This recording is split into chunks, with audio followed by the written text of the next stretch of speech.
on a une rencontre justement avec un spécialiste en lien avec les éoliennes.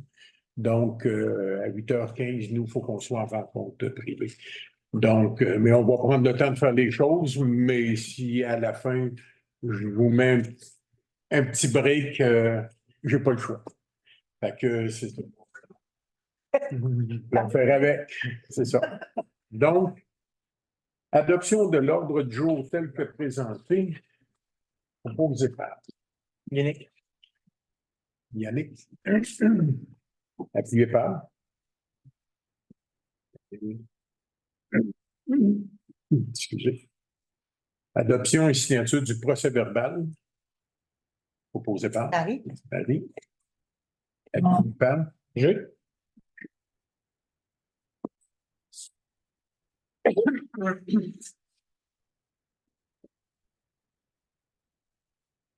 Il est juste là.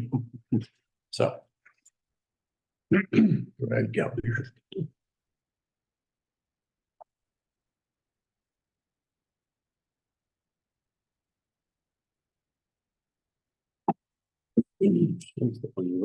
Hein? C'est bon, d'accord, c'est bon.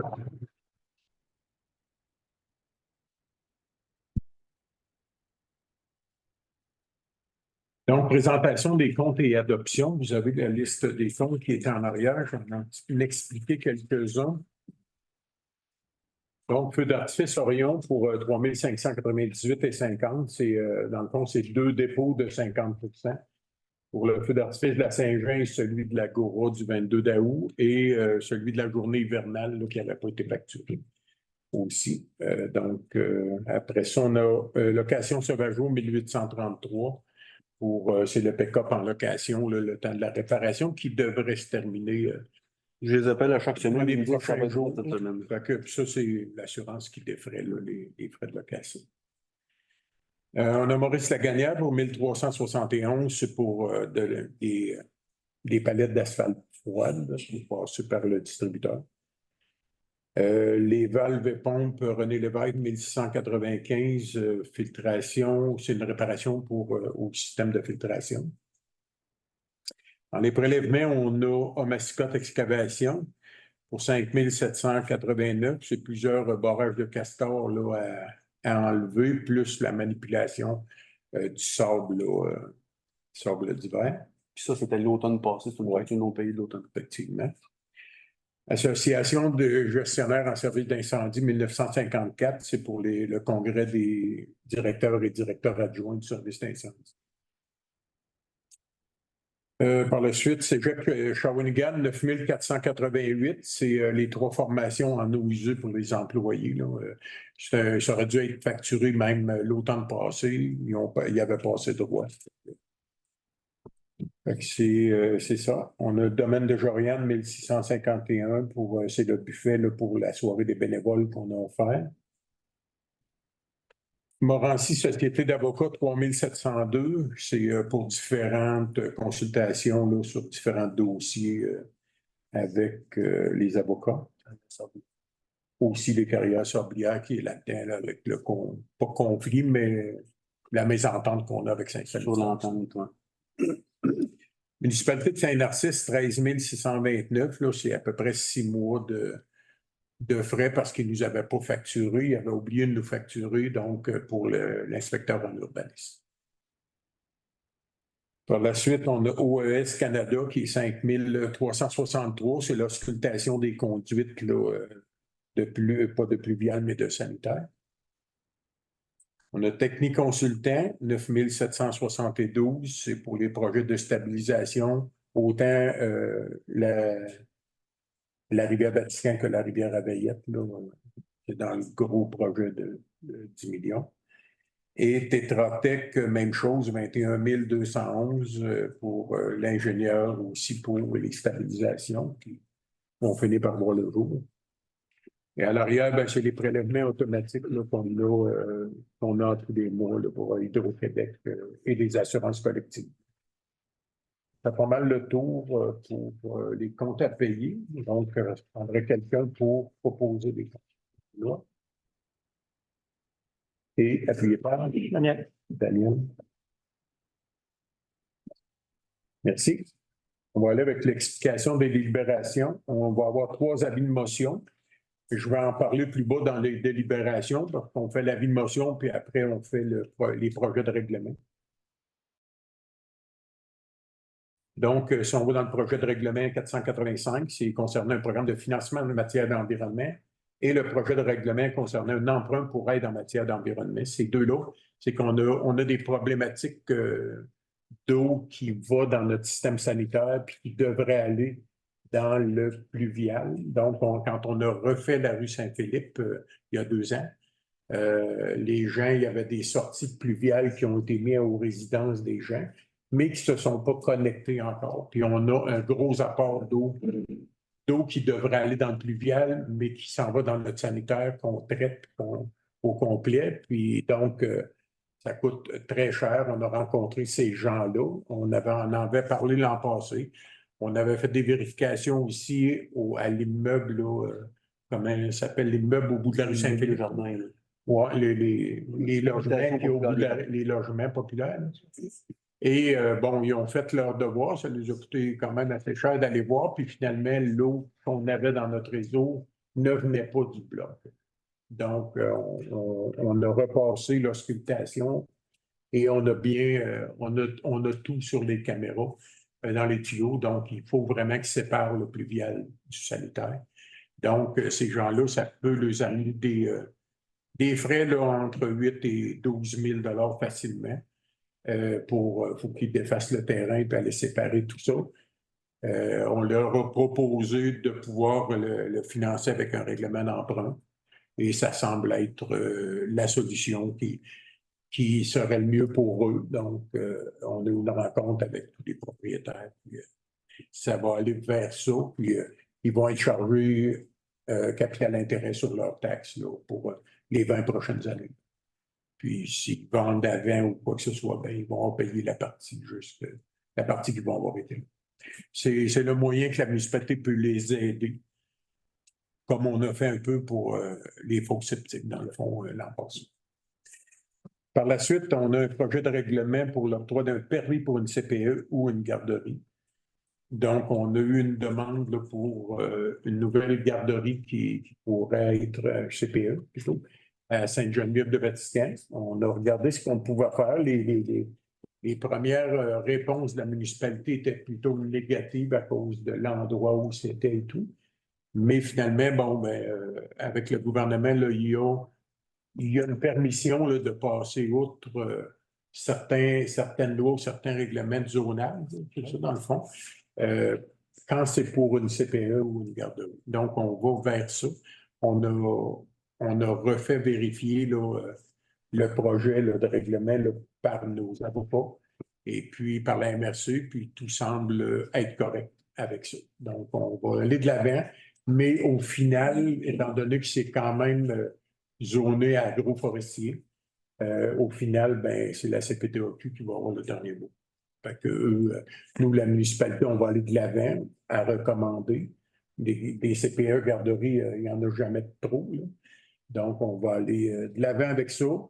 Puis, c'est envoyé à la CPTAQ qui, eux, vont donner le résultat final là, de ça. Par la suite, on a l'appel d'offres pour le fauchage des abords de route. Il y aura seulement une coupe cette année. Ça devient de plus en plus dispendieux. Quand on faisait 2 coupes, ce qu'on s'apercevait que c'était la première coupe était vraiment relative. La deuxième était, on va jusque dans le fond des fossés et tout.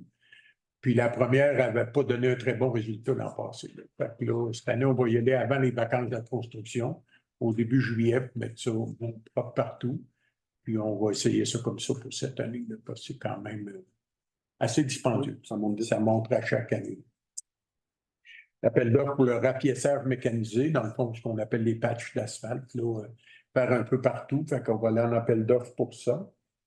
On va aussi en appel d'offres d'entrepreneurs pour l'agrandissement du garage municipal, que vous entendez parler depuis plusieurs rencontres. Là, on est rendu à aller en appel d'offres. Donc, le mois prochain, ben, ce sera le règlement d'emprunt en lien avec ça.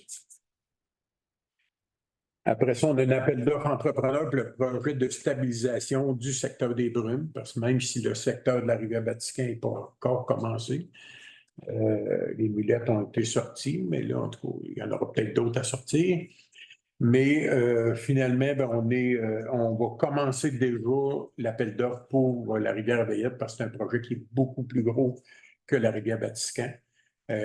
Donc, nous, en tout cas, ils ne pourront pas nous dire qu'on n'est pas prêt. On avance nos choses, puis quand on n'est pas capable d'avancer, ben, c'est en dehors de notre pouvoir, soit l'environnement, soit les ingénieurs ou de quoi de même.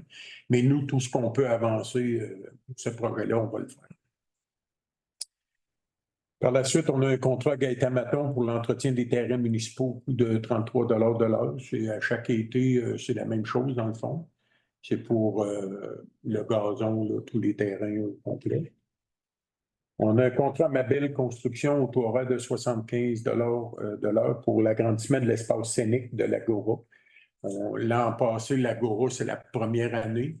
Cette année, avec les spectacles qui s'en viennent, il y a des groupes qui sont plusieurs, fait qu'on on fera pas un agrandissement du toit comme tel, parce que s'il pleut, bon, on le fait à la salle municipale, mais on va agrandir le plancher pour que les musiciens puis les gens qui viennent soient un petit peu moins coincés. Dans le fond, on a un groupe, entre autres, cette année, je pense, sont 8. Fait que 8 dans le même espace, c'est un peu serré. Fait qu'on va aller avec ça. Le suivant, on a un contrat technique consultant au taux horaire de 125 de l'heure pour la réalisation du devis d'appel d'offres pour le garage municipal qu'on parlait tantôt et d'autres projets divers en cours d'année. C'est notre consultant, ça fait plusieurs années qu'il est ici. Là.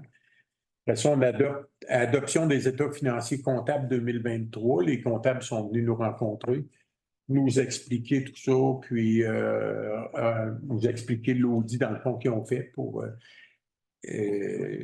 la trésorerie 2023. Donc, François va pouvoir vous expliquer tout ça là, dans les points ou variables.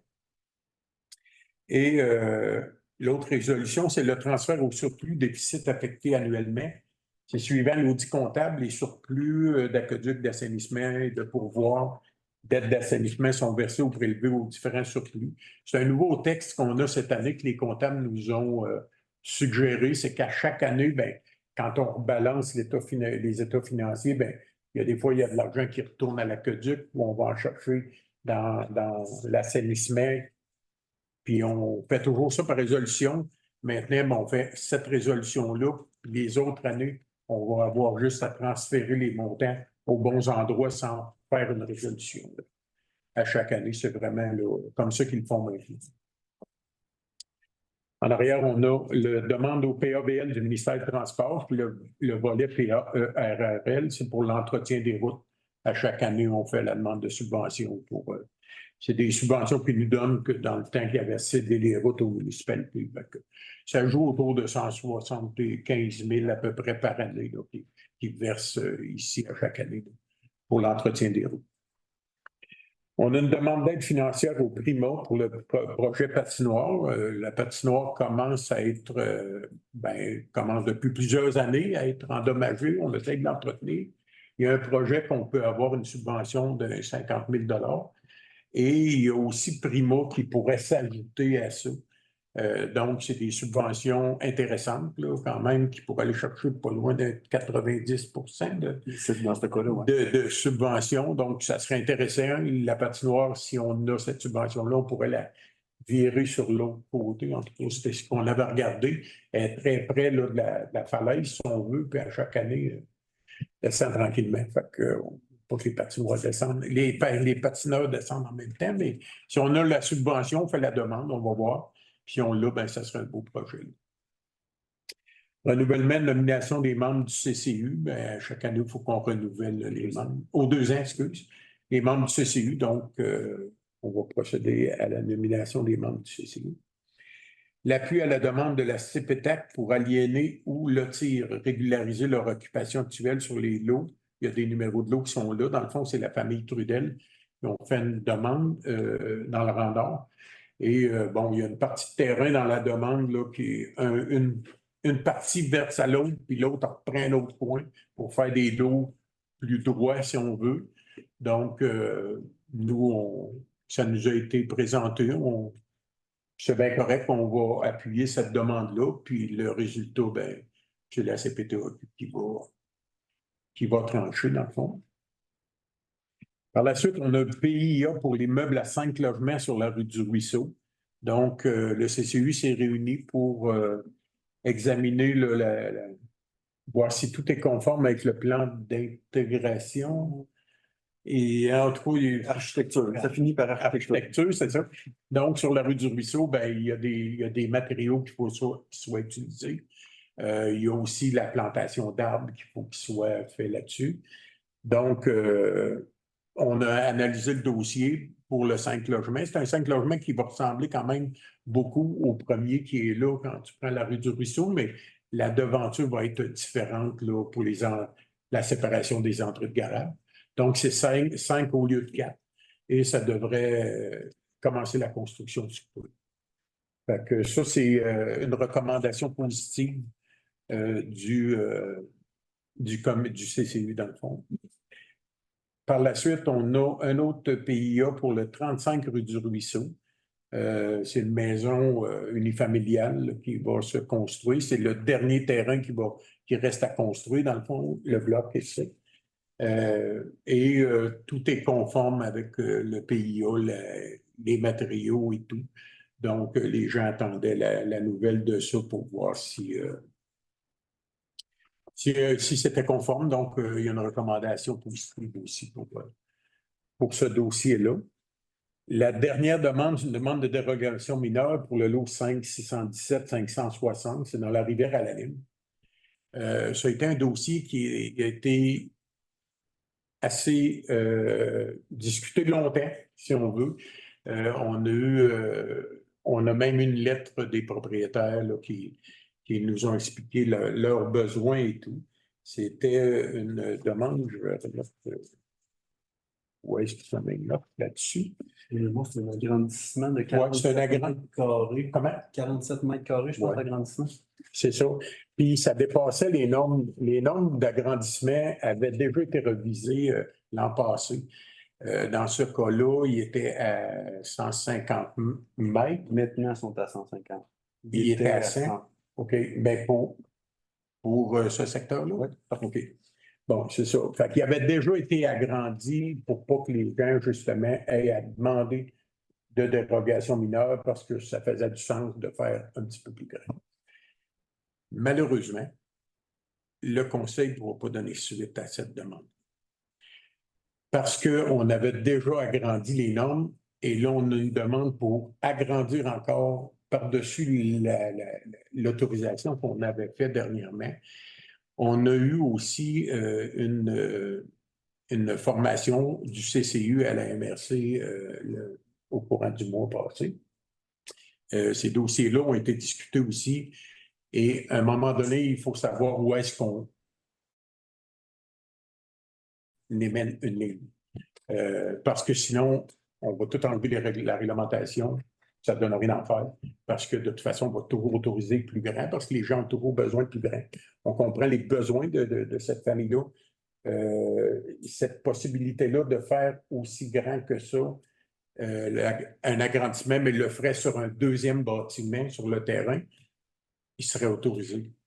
Mais le fait que c'est l'agrandissement d'un bâtiment comme tel, on avait déjà augmenté les autorisations là-dessus, puis là, on irait encore augmenter. Et aussi, quand on revise les dossiers qui nous ont été soumis au CCU, dernièrement, il y a eu au moins 2 dossiers qui ont été refusés pour les mêmes demandes. Fait qu'à quelque part, il faut que les bottines suivent les babines plutôt, mais c'est difficile ça a été plusieurs heures de discussion et tout, autant avec le Conseil qu'avec le CCU. On sentait que le CCU, eux, font une recommandation au Conseil municipal. C'est au Conseil municipal à prendre la décision finale et on ne pourra, en tout cas, le Conseil a décidé de ne pas accepter cette demande. Par contre, ça ne veut pas dire qu'ils ne peuvent pas agrandir, mais ils peuvent agrandir jusqu'au maximum permis. malheureusement. Fait qu'on voudrait bien dire oui à tout le monde. Malheureusement, il faut qu'il y ait une certaine logique là, dans tout ça. Et ça fait le tour pour les délibérations. Par la suite, on va y aller avec la période de questions, la première, et il y a une dernière période de questions à la fin. Est-ce qu'il y a des questions pour cette première période? Voilà, oui.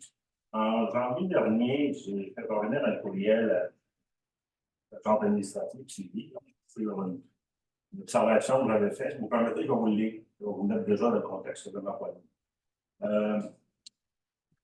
Une observation que je vais faire à la scène municipale. Les toilettes sont mal adaptées pour les personnes à mobilité réduite. La hauteur des toilettes est trop basse et il n'y a pas de port d'appui par les deux toilettes en rentrant dans la salle au rez-de-chaussée. Rendant la levée difficile pour ces personnes. Je peux-tu vous arrêter? Ça, c'est des dossiers à discuter vraiment avec l'administration, pas en séance du conseil. Donc, je comprends que vous aviez demandé à Mme Barry, vous aviez envoyé un mémo de quoi de même. S'il n'y a pas eu de réponse, moi, je vous suggérerais de reparler à François ou Timmy Larrivée. Parce que ça, c'est des dossiers qui sont très logiques, là. Sauf que de les discuter en séance du conseil, ça avance à rien. On va pouvoir donner suite beaucoup plus rapidement si c'est envoyé directement avec. Parce que ça, c'est pas des décisions du conseil qui vont venir changer ça. Si on dit que les toilettes sont trop basses, c'est bien possible. Il n'y a pas de problème, mais ça relève de l'administration. Ils nous en parleront même pas, là. Je me permettais d'en prendre ici parce que c'est la référence qu'on m'a donnée là. Je transmets la demande au conseil. Ah, mon Dieu, ben, c'était peut-être pas la bonne réponse à donner. Elle aurait dû répondre, je transmets la demande à M. Hainaut, puis sans problème, je suis sûr qu'il allait être bien servi. Merci. Ben, merci de l'intervention. Autre question? Oui, bon. Allez-y. Je vais quand même poser une petite question, je dis Ben oui. Dans le projet de modification du schéma d'aménagement, il est question de protection des affectations résidentielles et rurales. C'est quoi une affectation résidentielle et rurale? C'est-tu comme chez nous, moi, sur mon lot, j'ai ma maison qui est là. Est-ce que ça, c'est considéré comme une affectation résidentielle et rurale?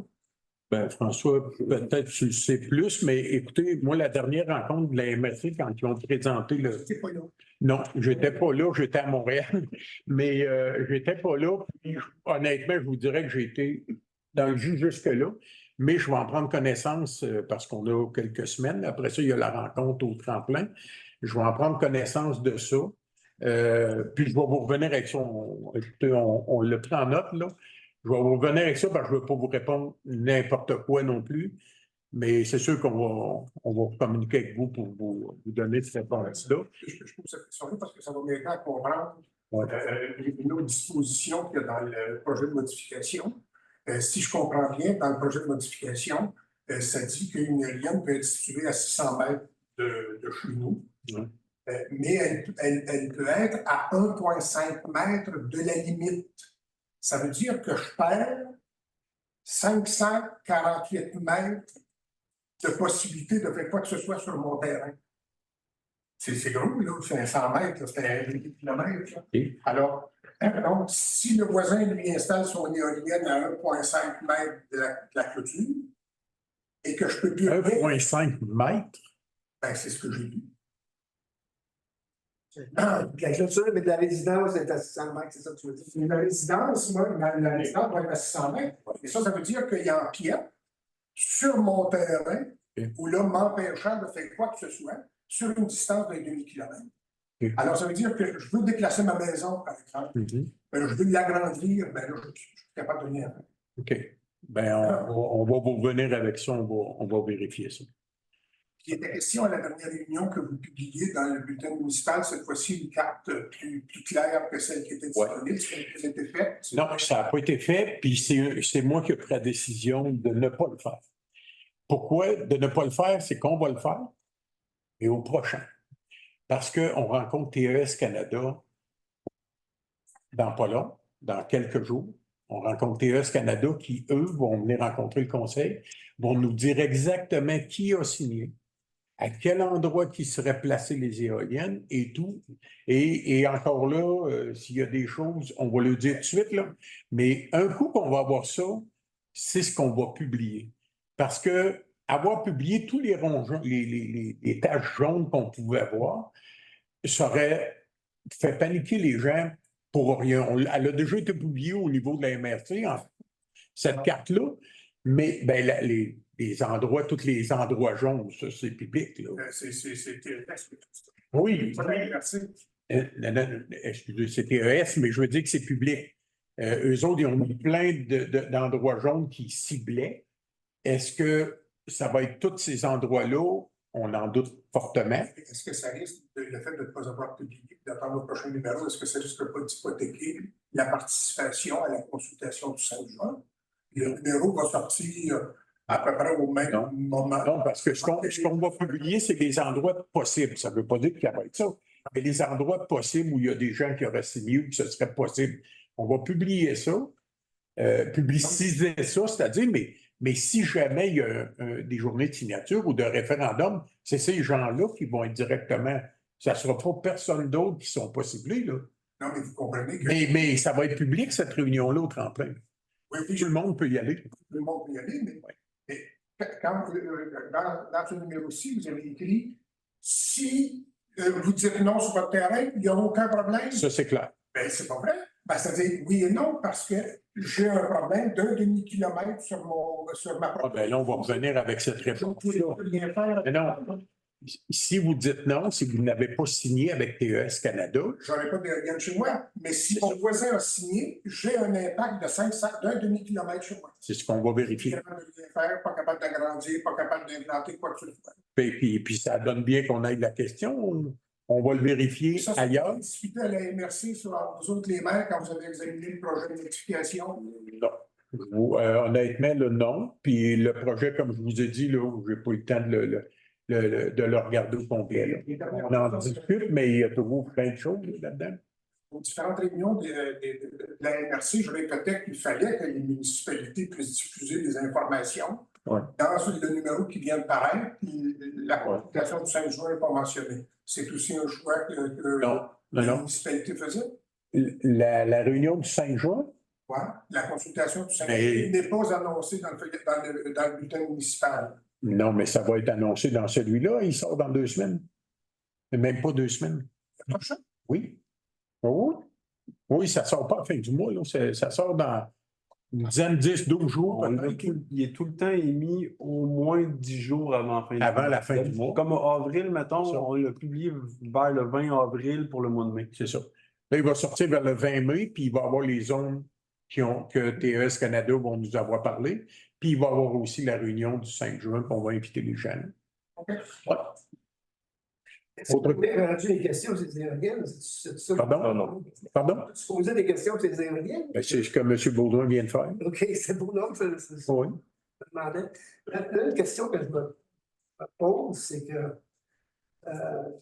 au niveau des études de sol, est-ce qu'il y a des études de sol indépendantes qui vont être faites pour, par exemple, on connaît ce qui se passe dans sa rivière Amélienne? C'est quoi l'impact sur les éboulis, les glissements de terrain que peut avoir des éoliennes qui sont dans le rang de la baie, exemple? Pas les études de test, là, les études indépendantes pour voir qu'est-ce que ça fait sur la nappe phréatique, comment ça peut provoquer des éboulis, parce que je regarde, juste à l'anecdote, l'après-midi, je m'en rappelle, vous savez que j'ai déménagé, hein? Je suis rendu, je n'avais pas d'éoliennes dans ma cour, fait que je vois que ma voisine, Madame Frigon, je regarde la face de la cheminée. Et tout mon dos, ça a déboulé. Ça a déboulé à la face de la cheminée. Il y a un terrain de football qui a descendu sur 2 ans ou 3 ans à la ferme Frigon. Ah, ça fait quelques années de ça. Oui, monsieur. Je sais quoi.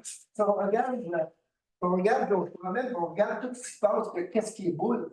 Qu'est-ce qui déboule à chaque année? Je pense qu'il y a une question de prudence. On a un territoire qui est un des pires au Québec pour les zones à glissement de terrain. Je ne vous le cacherai pas. On on a des projets pour ça.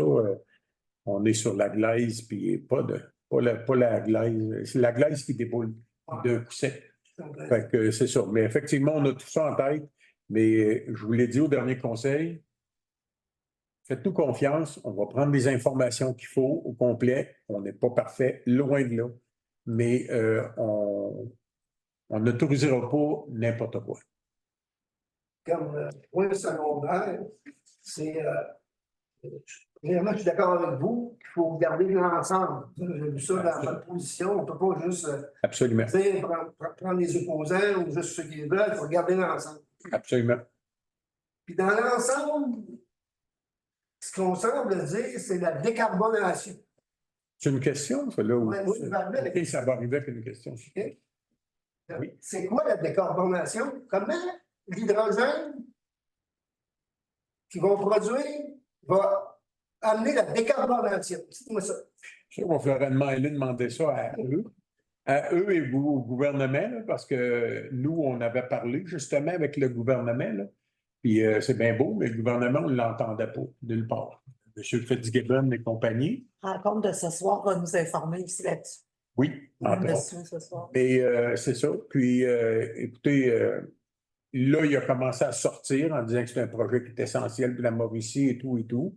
Là, moi, ce que je peux vous dire, c'est qu'aujourd'hui, j'ai reçu un courriel après-midi disant qu'ils venaient de déposer leur projet là, au ministère de l'Environnement.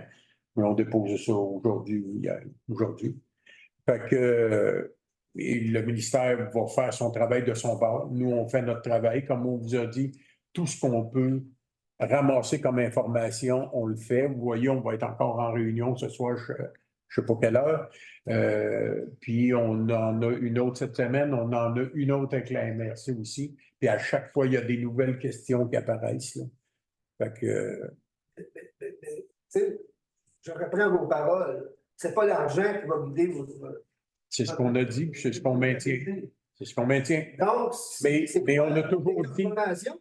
Mais on, S'il n'y en a pas de décarbonation, excusez-moi, ça vous, laisse-moi parler, excusez-moi. oui, bien c'est sûr, c'était plus une question, là, mais si vous vous souvenez, pour les gens, on n'a jamais dit qu'il n'y aurait pas d'éoliennes.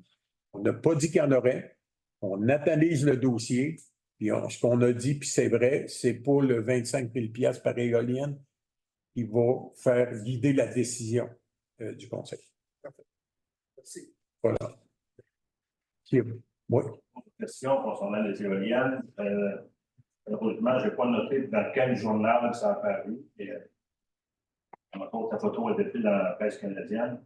C'était publié le 3 mai dernier. C'est Mme notre députée, Mme Sonia Lebel, qui, le journaliste la cite. Il faut laisser le projet faire le processus. La population sera consultée. Les règles vont être là et on va s'assurer, comme élu, que ce projet-là va se faire comme il se doit. Plus loin, cette semaine, par le biais d'une lettre ouverte, le ministre. J'aimerais ça que vous arriviez à votre question, là, parce que je vois l'heure arriver, puis moi, il faut que je fasse mon conseil. Là. Parfait. S'il vous plaît. Fin de paragraphe, mais je nous fais avec ça. Alors, le ministre Pierre Fitzgibbon écorchait des gens qui s'opposent au projet. Alors, Sonia Lebel mentionne qu'elle appuie à 100% les propos de son collègue, voire même que cette lettre a été rédigée en collaboration avec les élus de la région. C'est ce qui a attiré mon attention. Est-ce que vous avez été sensibilisé à cette information-là? Est-ce que vous avez perçu une certaine pression ou un message de la part de la ministre? Aucune pression. Nous, ce qu'on l'avait dit aux élus gouvernementaux, on a dit positionnez-vous. Positionnez-vous parce que là, c'est tous les conseils municipaux qui reçoivent les gens puis qui ont des questionnements qui sont inquiets ou qui sont contre, tout simplement. Et on ne vous entend pas à l'autre bout. Mais n'oubliez pas qu'on est un petit gouvernement du gouvernement provincial. Et nous, on y va avec la réglementation qui nous impose. Fait qu'à quelque part, positionnez-vous, que ce soit pour, que ce soit contre, mais parlez. Et là, ils ont commencé un petit peu à parler. Je ne sais pas si ça répond à votre question, en partie, mais si vous permettez, on va arrêter les questions. Vous avez vérifié qu'en fait 50, la trentaine d'universitaires à M. Fitzgibbon tout de suite le lendemain. Si vous ne l'avez pas, je pourrais vous l'envoyer. Ouais, c'est ça. Vous pourrez l'envoyer parce que, voyez-vous, à part d'être un élu, on a du travail. On a des jobs aussi, puis il faut continuer à. Voilà. Donc, on va y aller avec les avis de motion et des délibérations. Puis, s'il reste du temps après, ben, on continuera vos questions avec plaisir. Donc, avis de motion donné par concernant l'adoption du règlement 485-06-05-24 en matière d'environnement. Donc, donné par Benoît. Daniel. Non, Daniel. Ben, c'est ça. C'est correct. Soyez vite sur la switch. Avis de motion donné par concernant l'adoption du règlement 486-06-05-24 pour l'emprunt pour aide en environnement. Proposé par, avis de motion donné par. Yannick. Ah ben, c'est pas la même voix. C'est ça. Yannick, c'est bon. Il a rempli des dons. Il y en a qui disent que je suis sourd, mais pas trop sourd. Avis de motion est donné par concernant l'adoption du règlement 487-06-05-24 pour l'octroi de permis pour un CPA. Benoît. C'est ça, Benoît. Dans les 3 délibérations suivantes, là, on ne les nommerait pas toutes, mais c'est les mêmes choses que les avis de motion, dans le fond. C'est le projet de règlement 485, c'est pour le programme de financement en matière d'environnement, proposé par Daniel et appuyé par Marie? Marie. Projet de règlement 486 pour le concernant l'emprunt en matière d'environnement. Yannick et appuyé par Benoît. On a un projet de règlement 487 pour l'octroi de permis pour un CPE ou une garderie. On va dire Hugo. Garderie. Ben, il est allé de garder.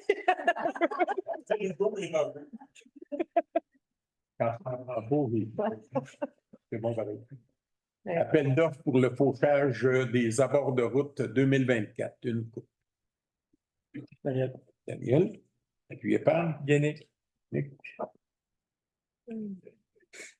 Appel d'offres pour le rapiessage mécanisé pour les patchs d'asphalte. Il doit y avoir un autre mot que patch, mais la prochaine fois. Marie. Ah, Hugo. Hugo. Yes. On dit rapiessage. Rapiessage. Appel d'offres entrepreneur pour Hugo. Appel d'offres d'entrepreneurs pour agrandissement du garage municipal, donc proposé par Daniel et Roger. Tu parles plus fort, Roger. Appel d'offres entrepreneurs pour le projet de stabilisation pour le secteur des brumes. Yannick. Yannick. Benoît. Contrat à M. Gaëtan Maton pour l'entretien des terrains municipaux au coût de 33 de l'heure. Daniel. Appuyé par. Marie? Contrat à Mabel Construction au taux horaire de 75 pour l'offre. Pour l'agrandissement de l'espace scénique de l'Agora. Roger. Oui, Roger. Appuyé par. Hugo.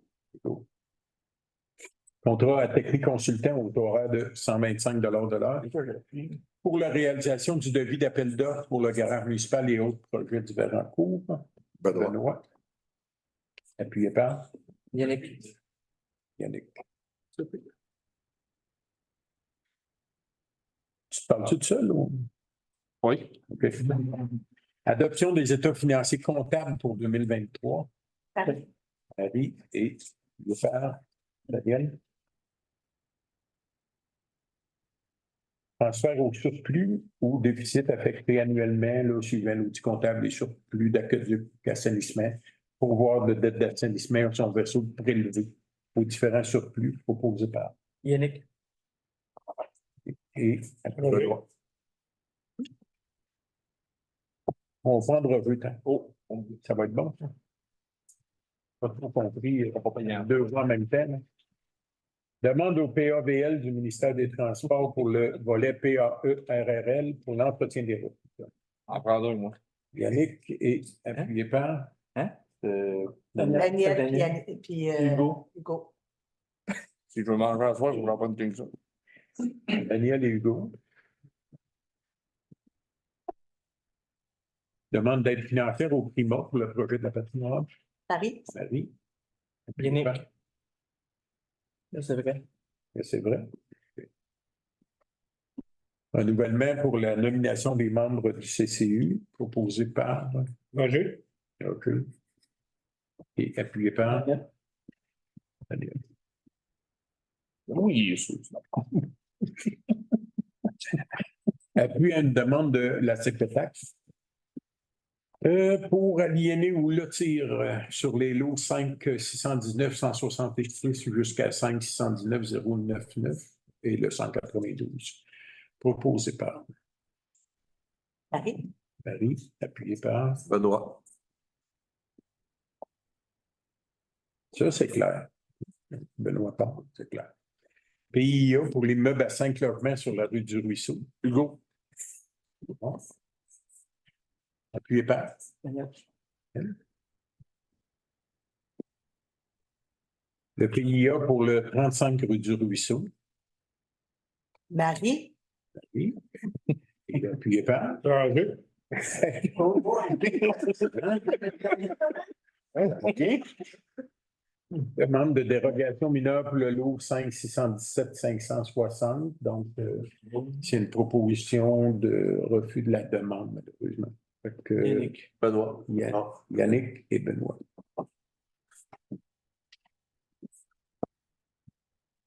Et le résultat va être communiqué par l'urbaniste mercredi, quand il va. Dépôt des états financiers du premier trimestre et les états financiers comptables 2023. François. BPCV. Moi, si ça finit à 8 heures, j'ai plus de questions. Si ça finit avant, ben, j'ai des questions. Non, mais On ne tirera pas pour elle. il n'y a pas de problème. Fait qu'on a reçu les états financiers comptables la semaine dernière, fait que je vous présente ça rapidement. En tous les cas, que ce soit l'audit comptable 2023 ou le premier trimestre, s'il y en a qui ont des questions, ben, vous pouvez venir me voir ou m'écrire, me parler, me téléphoner, peu importe. Je pourrais rentrer plus en détail dans différentes, parce que je vais y aller vraiment fast-track. Donc, sur les réalisations 2023, au fonctionnement, on arrive à 2 780 000 en hausse de 357 000 sur l'année dernière. Donc, les revenus de fonctionnement, essentiellement, c'est de la taxation, mais aussi cette année, avec le 5 millions que le gouvernement nous a avancé dans le cadre des projets de stabilisation. Il y a 200 000 d'intérêt qui est généré avec cet argent-là. Fait que c'est en fonction de ça. Et les évaluations, on parle surtout des gens qui ont fait des travaux sur leur propriété. Ce n'est pas une hausse de la taxation en tant que telle. Après ça, au niveau des investissements, on est à 1 694 000 en baisse de 240 000. Ce qu'il faut comprendre, c'est que dans le municipal, ben, une année, on fait un projet, les subventions arrivent l'année suivante. L'autre année, on en fait un petit peu moins, ben, il y a moins de subventions, c'est le cas cette année. Les projets ont été moins nombreux en 2023, donc on a le point là-dessus. Au niveau des charges, on arrive à 3 181 000 en hausse de 238 000 sur l'exercice précédent, ce qui nous donne un excédent de l'exercice d'1 293 000. Ça, c'est excédent avant répartition, évidemment, en baisse de 121 000 par rapport à l'an passé. On a des revenus d'investissement de 1 694 000. Ce qui nous donne un excédent de fonctionnement de 400 101 $. Là-dessus, on enlève les éléments de conciliation à des fins fiscales, dont, entre autres, l'amortissement de nos différentes immobilisations à 878 000. On rembourse la dette à long terme pour 226 000 environ. Et on a en affectation des activités d'investissement de 356 000, dont, entre autres, on a acheté une rétrocaveuse cette année, on a acheté un nouveau souffleur. Il restait un montant de 100 000 qu'on a mis sur l'Agora en cours d'année. Tout ça, ça totalise 356 000. C'est de l'argent net de nos poches qui ont été utilisés pour ça. Et on utilise un excédent affecté, l'excédent affecté de l'assainissement, entre autres, pour effectuer le remboursement. C'était prévu comme ça. Le règlement d'emprunt le considérait. Après un certain nombre de temps, on utilisait dans le pot pour payer la dette. Ce qui nous donne, c'est le chiffre magique de la journée, là, un excédent de fonctionnement de 11 000 $. On arrive plat à la bonne place cette année. C'est parfait. Mais comme je vous dis, on a payé à partir des liquidités pour à peu près 300 000 d'équipements. C'est quand même comme s'acheter une voiture avec son compte courant. Plutôt que d'emprunter ou quoi que ce soit, on avait Exactement. l'argent dans le surplus général pour tout le monde. Et ça, on le revoit aussi au niveau des actifs, donc du bilan de façon générale. Donc, nos actifs, la trésorerie qui était à 4 950 000, les débiteurs, donc les comptes à payer, à recevoir, pardon, à 4 200 000, puis des différents autres travaux en cours pour 3 000 $. Dans les passifs, on a de la dette à long terme pour 6 79 000, en hausse de 295 000. Par contre, je vais vous la ventiler tantôt, c'est la dette à long terme de la municipalité. Il y a une partie qui est à la charge des citoyens, mais il y a une très grosse partie qui est à la charge de l'État et c'est celle-là qui est le fun. Quand elle augmente, ça veut dire que ce n'est pas les citoyens qui payent pour les infrastructures. On a du passif à long terme et des reçus d'avance pour 4 900 000. Donc encore là, c'est le ministère de la Sécurité publique, le 5 millions qui nous ont avancé dans le projet de stabilisation. Ce qui fait que notre dette nette est à 1 869 000 en baisse de 53 000 par rapport à l'an passé. Mais dans un contexte où les immobilisations, elles, sont en hausse d'1 232 000 à 21 991 000. Donc, une belle augmentation. 1,2 million d'augmentation des actifs sur 53 000 de dettes en plus. Je pense que ça va quand même relativement bien. Dans les autres, on a des stocks payés d'avance, entre autres, pour des stocks et des payés d'avance pour 114 000 $, ce qui fait un excédent excédent, entre parenthèses déficit, mais c'est un excédent accumulé de 20 235 000 au 31 décembre. Donc, c'est une super belle année financière en termes de chiffres. Les excédents ne sont pas trop hauts, mais les actifs et ont vraiment bien progressé dans le courant de l'année. Ça, c'est entre autres avec les projets d'aide financière. Les projets qu'on a sont beaucoup supportés par des programmes d'aide financière, fait que la charge des contribuables est très faible. Essentiellement, ça ne sert à rien que je rentre dans le détail des différents postes. S'il y en a qui ont des questions, appelez-moi puis je rentrerai, ça me fait plaisir. Mais pour l'année 2023, c'est une année où on arrive pas mal pile où ce qu'on voulait aller. C'est bien de ce côté-là. L'autre, c'est, bon, la loi m'oblige aussi à déposer trimestriellement les états financiers. Celui-là est un peu plate dans la mesure où c'est le 31 mars et dans le premier trimestre de l'année, il se passe honnêtement pas grand-chose, hormis l'émission des comptes de taxes. Donc, notre taxation serait à 1 930 000 au premier trimestre. Une petite hausse de 40 000 par rapport à l'exercice passé, mais encore là, comme je le disais tantôt, ben, c'est la suite du fait que les gens font des rénaux de plus en plus qui vient augmenter les valeurs foncières et non les taxes parce que les autres, ils n'ont pas monté en termes de prochaine. L'an prochain, ça va être le nouveau rôle complètement qui va être fait. Dans les tenants lieu de taxes, pas de différence sur l'an passé. Total des autres revenus, on est à 9 000 sur un budget de 76 000. Fait que ça, encore là, on est à la même place que l'an passé, pas rien de significatif à dire là-dessus. Subvention gouvernementale, à date, pour le premier trimestre, on est en attente d'à peu près 400 000 versus l'an passé. Par contre, ces montants-là, ben, c'était prévu qu'ils seraient échelonnés plus tard. Fait que c'est différents programmes qu'on a eu dans le courant de l'année 2023 qui ne sont pas rentrés encore. Fait que c'est une question de temps. Ça, c'est pas alarmant.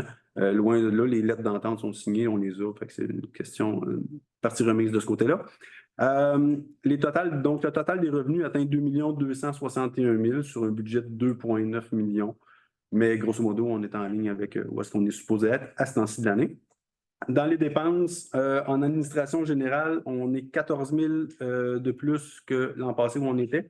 Et ça vient de 3 points majoritairement.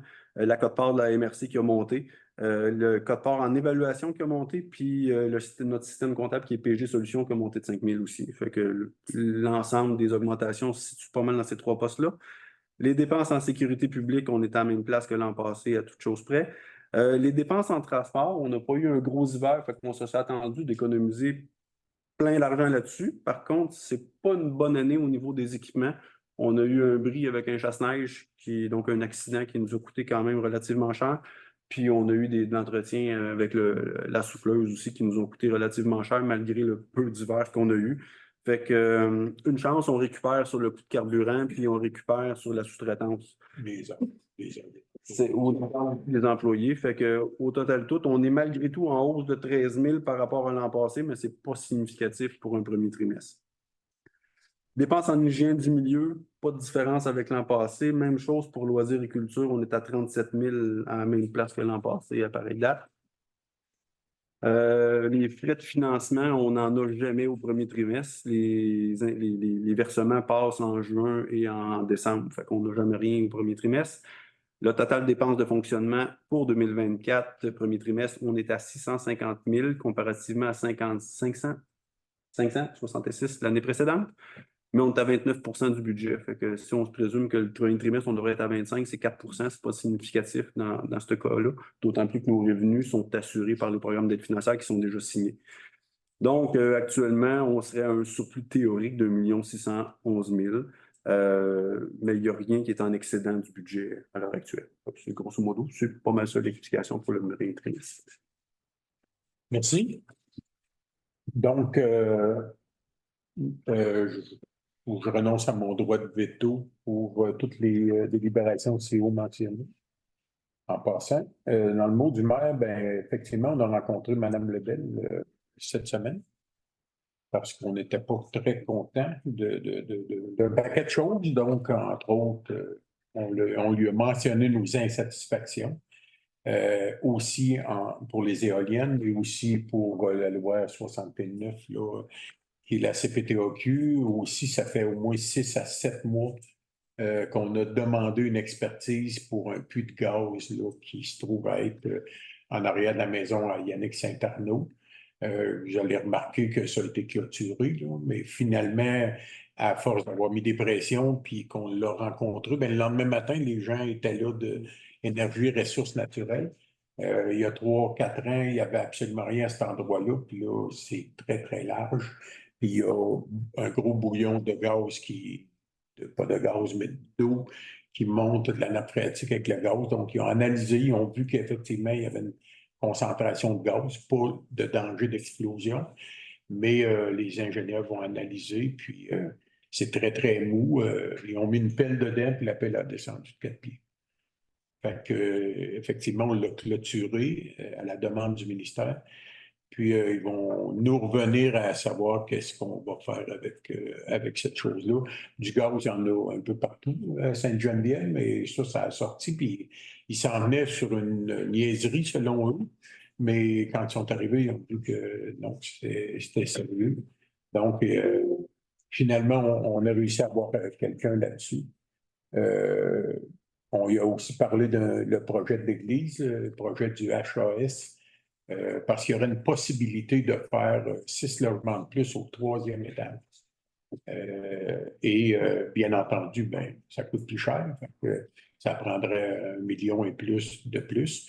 Mais là, ils sont en train de travailler dedans. Ça serait le temps à tout le moins de pouvoir. Et les 12 logements qui sont là-dedans, qui vont être là-dedans, sont déjà tous attribués. Il y a des demandes encore pour 6 de plus. Rendu là, ben, on est dedans. Fait qu'il essayait de faire des pressions là, à différents ministères à savoir s'ils pourraient autoriser de pouvoir faire un 6 logements. Donc, ça serait un 18 logements au lieu d'un 12. Là. Fait que, à suivre, là, mais quand le projet est avancé comme ça, c'est pas toujours facile d'aller chercher 1,2 million de plus. Là. Fait que, on va voir. Dans les nouvelles à communiquer, oui, ben oui, on va-tu en parler? Okay. La route 361. On a eu une rencontre avec le ministère des Transports cet après-midi. Vous allez voir passer dans les journaux, là, ils ont fait 3 reports d'appel d'offres pour cette route-là, parce qu'ils attendaient des nouvelles, entre autres, d'Hydro-Québec, parce qu'ils ont plus qu'une trentaine de poteaux d'Hydro à déplacer.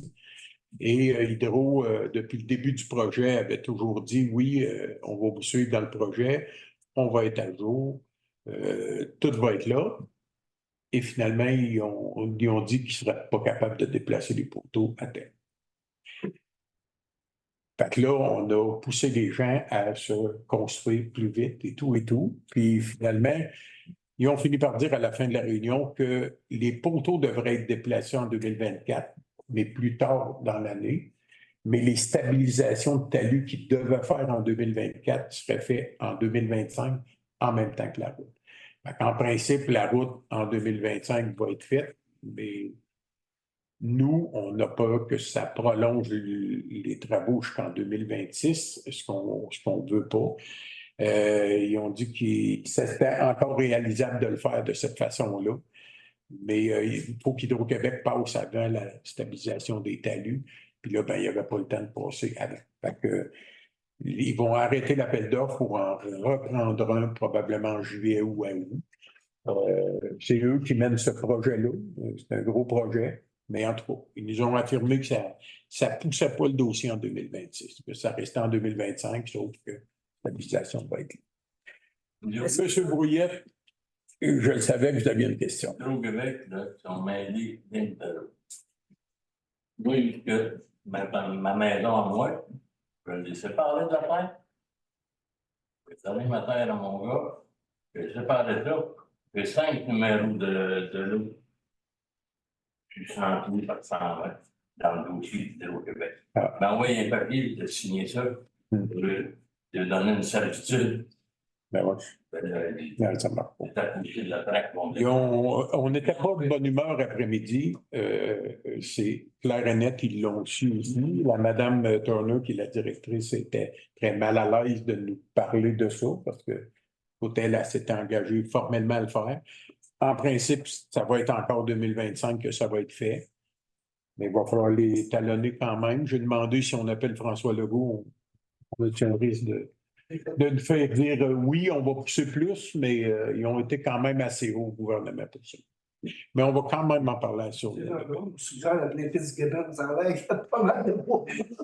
pas mon meilleur. Donc, on va enregistrer, mais il sait on est enregistré, mais il sait déjà. Fait que c'est rien de nouveau pour lui. Il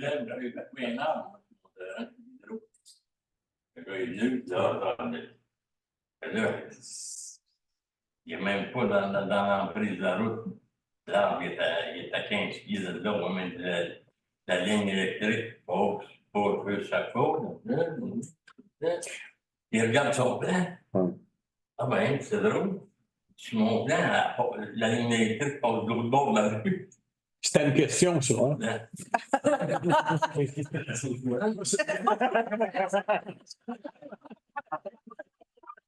Vous avez l'esprit vite. C'est bon, je m'en souviens, celle-là. Effectivement. Donc, dans les nouvelles à communiquer, est-ce qu'on avait de quoi de non? Hein?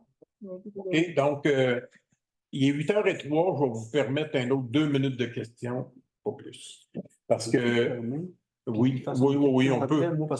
Toi, tu vas aller partir ça. Ferme l'Assemblée, je vais continuer à répondre. Veux-tu la terminer de même? Oui, mais non, c'est ça. Il n'y a pas de varia, donc proposé par. Yannick. Décidez-vous. Non, on va faire des questions pareilles. Ouais. OK. C'est juste parce que je veux permettre aux gens. Yannick, par Benoît, c'est parce que il faudra que François ait monté le système pour la rencontre. Oui. Parfait.